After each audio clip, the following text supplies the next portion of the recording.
Hello from Jonathan and from me. Welcome to Tuesday's Anglia Tonight. And first tonight, the anger of hundreds of workers told they were losing their jobs today turned to confrontation with those they believe are to blame. Ex-Connaught workers staged a protest rally outside City Hall. They say the City Council persisted in choosing the lowest bidder, despite warnings the contract with Connaught was unworkable. Well, Connaught went into administration last week, and with their social housing contracts not yet renewed, former employees say their futures are in limbo.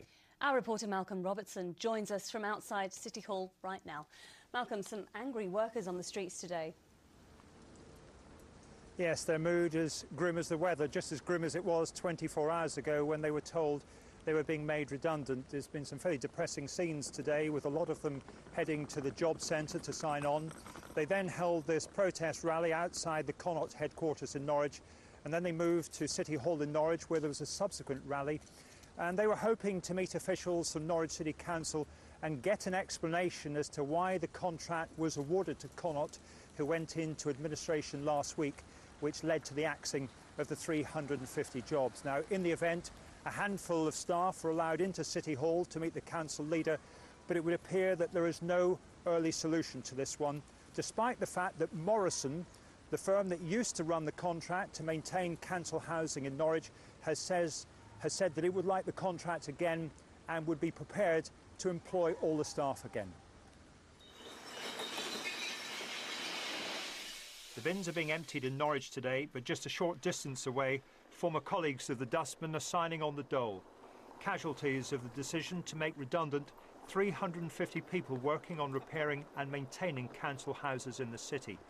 A bombshell that was dropped on staff just over 24 hours ago. Those who lost their jobs as a result of the firm Connaught going into administration last week today held a rally outside the firm's office. So all of this has been a fiasco, and it's a fiasco that has resulted in a shameful exercise of you being deprived of your livelihoods. Emotions are running high among the workers, who blame Norwich City Council for entering into a contract with Connaught they believe was far too cheap. The 350 people here who've been made redundant is just the tip of the iceberg. Over the next few months, thousands more people in our region will lose their jobs as public spending cuts really hit hard. Yesterday at this site in Norwich, Connaught staff were still working but fearing the worst. Today the gates were locked. For Leslie Winton it was an emotional visit. She and hundreds of her colleagues are now looking for new jobs. There's jobs that need to be done, and there is money there to pay for it. So how do you become redundant? I understand how companies fall apart and redundancy happens, but in this situation it doesn't. There's no logic behind it. It doesn't make sense.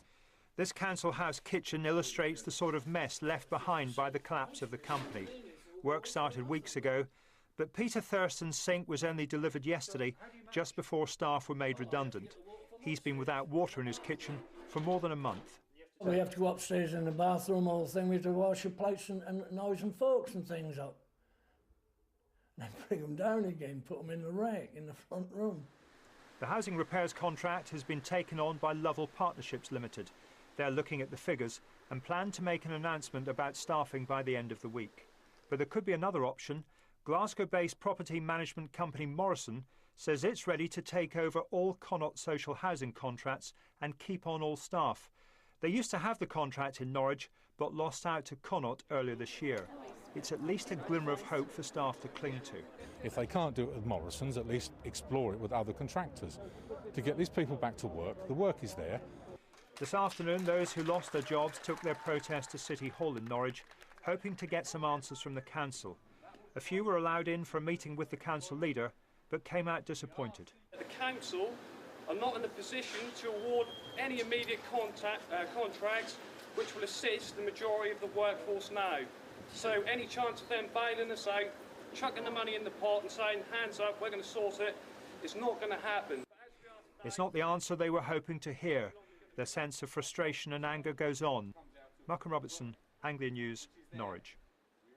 Well, let's head to Westminster now, and our political correspondent Matthew Hudson for more on this story. Matt, hundreds of jobs gone there, more in the spending cuts as well. And tomorrow we've got the employment figures or unemployment figures coming out. I imagine they're going to make fairly interesting reading for us. Indeed, Jonathan, although things may not be as bad as recent news stories would suggest, in fact, quite a lot of experts are predicting that we could see the biggest rise in employment, not unemployment, for more than 21 years. However, before we all get too excited, it's worth pointing out that a lot of those are part-time jobs taken by people who haven't been able to find full-time employment. And of course there are those fears that the private sector simply isn't robust enough at the moment to be able to soak up the large-scale job losses that we're certainly going to see in the public sector following next month's spending review. Well, we've been speaking to an economics expert at Cranfield University, and we asked him what type of businesses in the East still have things to worry about. I would have thought there are regions that, or areas of the region that have old industries that perhaps haven't got modern technology, that are very heavily dependent on government contracts and the like. They're the sort of areas I think are going to really feel the pinch. So, Matthew, it seems that the future of our economy relies on the success of small and large businesses. How is the private sector looking?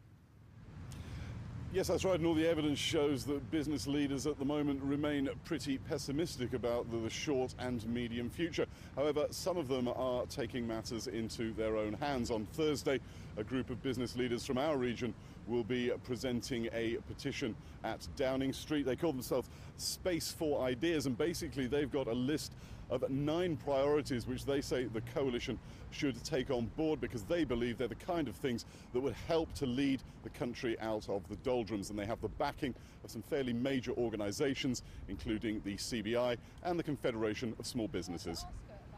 All right, Matt, for today, thank you very much for that.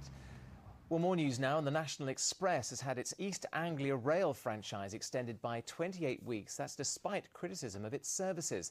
The government has agreed to extend the company's contract past March of 2011. That's because of a review of the way franchises are awarded. The decision's been criticised by the Rail, Maritime and Transport Union.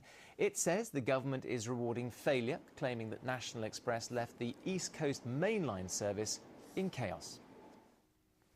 Lots of people queue up for the trains to come into Norwich, maybe not as many that go to London, but you know, they need to address the situation because you know, it's expensive for people, especially in this day and age. Not very good because they're not very reliable, they're not usually on time. There are some things that annoy me. The early train that I used to catch from Colchester no longer runs, which means that I have to set off even earlier for work than I normally do, but yeah, I don't think National Express are doing a particularly bad job. The lottery winner, Michael Carroll, has been given a suspended prison sentence after being